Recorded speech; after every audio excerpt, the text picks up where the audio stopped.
Hello, my name is Janet Evans. I am here with Ted Merced for a little bit of an interview today to talk a little bit about things going on in Tyrone Township. I am a Fenton resident with my family. We are located in the city right now, and we recently bought property in Tyrone Township in hopes of building our dream home for my husband, myself, and our two children. We'd like to have a little bit of a farm, a hobby farm. And I am, as many others are, very concerned about having an asphalt plant in close proximity to where our dream home will be. A dream that does not include the smell or sounds of asphalt or the health risks. I have been from the start very amazed at how many residents we have in the area who have a lot of skills and expertise on the topic. So Ted is one of those individuals. And my goal here is to have him answer a few questions that some of us residents have had. So welcome, Ted Merced. Could you please introduce yourself? Sure. Hi, I'm Ted, and I am a Tyrone Township resident for 6 years. Much like you, Janet, I purchased the place that we live on, my wife and I, to be our forever home. We have a couple acres. We love it here. This has been such a wonderful place. And much like you, we're concerned very much about the environment changing based on this sort of business moving into our location. So we're concerned about that. Some of the expertise that I lend to the citizens that are against this asphalt plant. I was a firefighter for over 28 years, a paramedic. My license lasted for over 30 years. I was a hazardous materials officer for the city for 17 years. I worked with the Western Wayne County Hazmat team. My current job that I retired from the fire service and started 11 years ago, I'm currently the regulatory compliance manager working on environmental health and safety issues for a very large company. And I must say, I'm proud of them. They're very, very good stewards of the environment, and I enjoy working with them. And since they're not involved in this issue, I'm going to kind of leave their name out of it for right now. Very well, thank you. So, if you could please just start out by talking a little bit about what are the risks this asphalt plant pose to our water.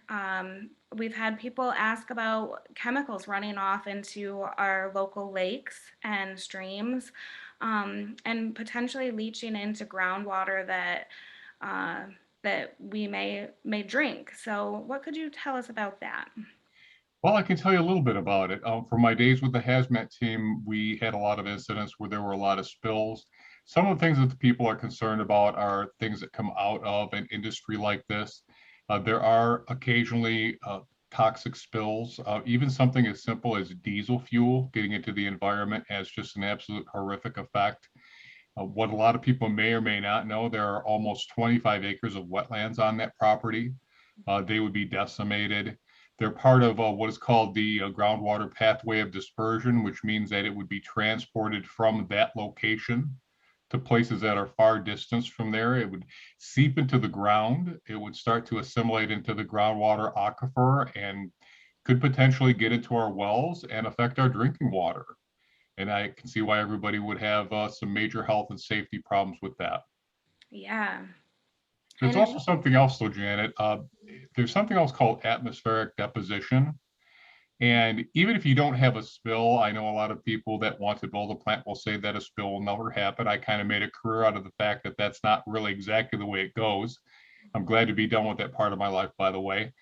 But there's something called atmospheric deposition. Anytime you have any type of emissions coming out of a smokestack, two things happen.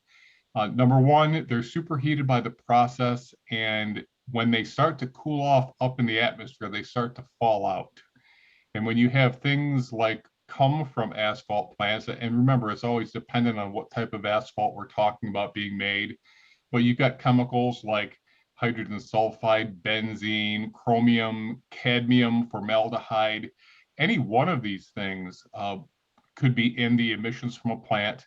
They would cool after leaving the stack. They would fall out. And unfortunately, they would land on your patio. They would land on your deck, on your boat. And what's even more disconcerting is they could fall and land on your planted vegetables. We like to plant vegetables outside and tomatoes.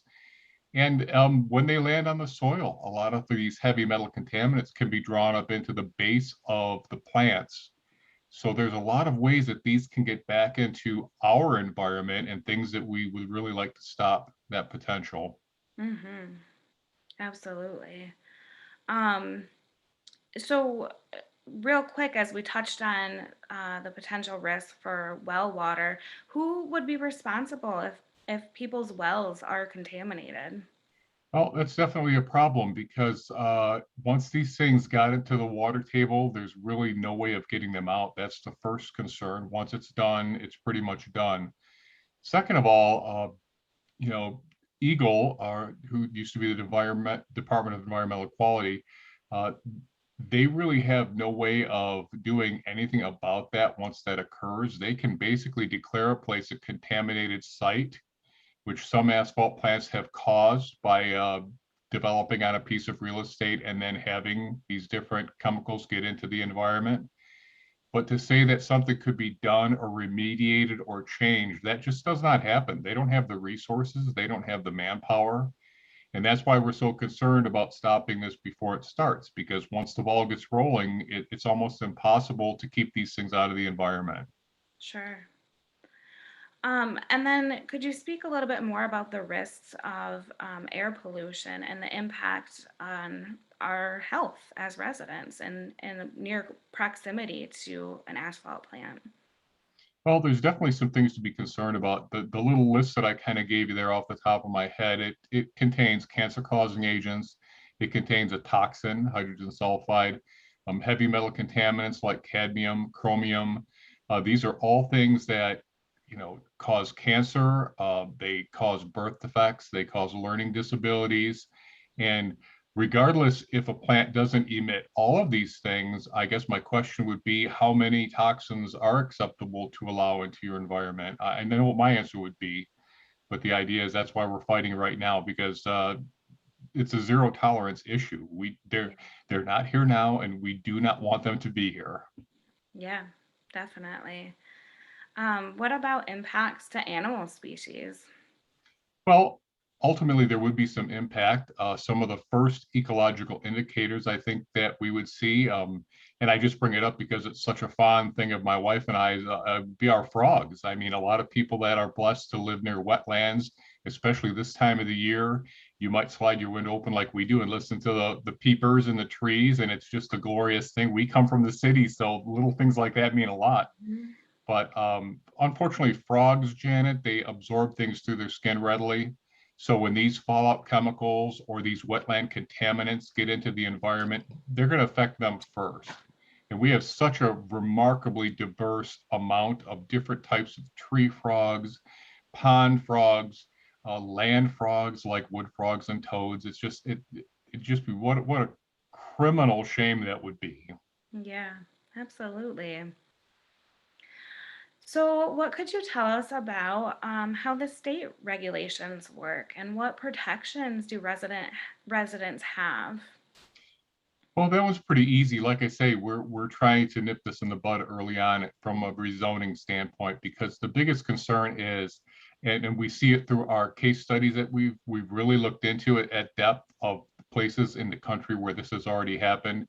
Once again, once the horse is out of the barn, there's really not much you can do. You're chasing the problem at that point. It's not really capable of making it go away. So we're trying to, and I mean, our township board is outstanding and they've done a great job so far of doing everything and managing everything. And we're just trying to help them keep it the way it is because, like yourselves, that's why we came here. That was the whole point. So Yeah, we want it pristine and clean. We like it the way it is. yeah, absolutely. Are those state agencies that regulate environmental quality in the agent or in the asphalt plants? Are those agencies in are they, do they have a lot of work on their plate? Are they readily able to respond to claims? Um, Well, To speak to that, what ends up happening is, and you can foresee it in the future, you would see that there would be odor complaints. People would call the township, they would bother the township. The township has no regulatory enforcement capabilities. We could call Eagle and say this is a problem. They have no real, I mean, the truth of the matter is they set what is called acceptable limits of this and that, and they give a lot of leeway. And in the past, it's been pretty much in the favor of the business and not necessarily the environment. I mean, that's a true statement to make. Okay. So when I say that, they have acceptable limits, I'm sure that you would agree with me that I don't see any limits as being acceptable when we talk about carcinogens, when we talk Mhm. about heavy metal contaminants. Not for my kids, not for my grandkids. Yeah, absolutely. So we've touched on this a little bit, but what other recommendations do you have for residents to fight against this issue, but also in the spirit of preparing for the worst while we hope for the best? Well, I think that's a reasonable way to look at it. And the way I like to look at it is this: first of all, this is really not about capital asphalt. It's really not about an asphalt plant. It's really a zoning issue. We are more concerned about what could potentially be built in addition to an asphalt plant. That's bad enough. But once we go from agricultural residential into a M2 or heavy industry capacity, which by the way, our master plan never ever intended for Tyrone Township to be utilized in. I think that's a critical statement to make. The Mm-hmm. people, our forefathers and foremothers that drafted that plan, had the foresight to say, no, we don't want this here. So the Mm-hmm. idea of changing it to something that would allow petrochemical plants or a slaughterhouse or a lot of undesirable industry up on US 23, it's just not acceptable. So the idea is if we do a couple things, if we recognize that we need to work with the planning commission and work with the township board, we have to give them, certainly we've given them our opinion thus far. I'm sure there's really no question as to how we feel about it. Yeah. But we also are providing them with a lot of information to help them make a decision that will keep Tyrone Township, once again, the place that is drawing people in as a place where they want to spend the rest of their lives, where they want to raise their kids, where they want to uh, enjoy their grandkids. My grandkids come and visit and they love running around my front yard. So Mm-hmm. these are just the greatest things in life to me. And you have to remember, I mean, we're protecting our safety, our health, and our families and our homes. Mm-hmm. So I tried to explain that to a couple township members and talking to them. I said, people are very serious about this, and that's why. Ever since we, evolved into caves, ever since way back then, we've been defending where we live, and it still goes on Mm-hmm. to this day. So Yeah. that's kind of the way I look at it. Mm-hmm. And I think that as a community, if we get together, if we join together, we've got a tremendous outcry and a force of human beings that are working in the right direction here. We can always use more people. I'd be happy if every last human in my township stood up and said what they wanted to have happen. Mm-hmm. And I'm also very proud of the people that already have. Yeah, absolutely. Me as well. Um, we do have a great team already stepping forth, and I appreciate everybody's knowledge. Um, Before we close, what are the three main talking points that you hope our fellow residents take from this experience and share with their neighbors and think about further and share with the township board as they have their moment to talk or write letters or make phone calls. What could you hope that they take from this? Well, we've talked about a lot of things, but I think that I would rather end on a couple of very main topics. Okay. The first topic, number one, we are really in no real need of having an asphalt plant here. We have asphalt plants that are very close by and they are operating not anywhere near their capacity. It Mm-hmm. would be like opening a store when other stores are not being patronized at all. That's my first key point is what's the necessity other than one person making money? Mm-hmm. Okay. The second thing I would say is I really appreciate the way the township has come together and worked this problem the way it should be. The second key point would be places that have lost these battles in the past, it is because they did not come together and share their voice. Okay, people said, oh, it'll be okay, we'll let this go, everything will work out. It doesn't. As you very well know, Janet, we have to push this right to the very last moment. And even when that's done, even let's say we get blessed by God and we don't get a change in the zoning. At that point, we're prepared to move forward and work on the master plan so that we don't have this happen again next year. Yes. We'll make it very clear with our new master plan that just like the master plan before it, we like Tyrone Township the way it is. Hmm. And the final thing, I'm going to jump back to I know a lot of people don't like when you say they're frightened, they're concerned. I'll tell you straight out. To me, courage is not the absence of fear. It's what you do in the face of fear. So Hmm. I'll tell you right now, I'm frightened. I don't want my home to be compromised in any way. I love my wife. I want my family to be safe. We like our well water just the way it is. We Hmm. want our property just the way it is. That's why we bought it. That's why we saved and worked our entire lives to move here.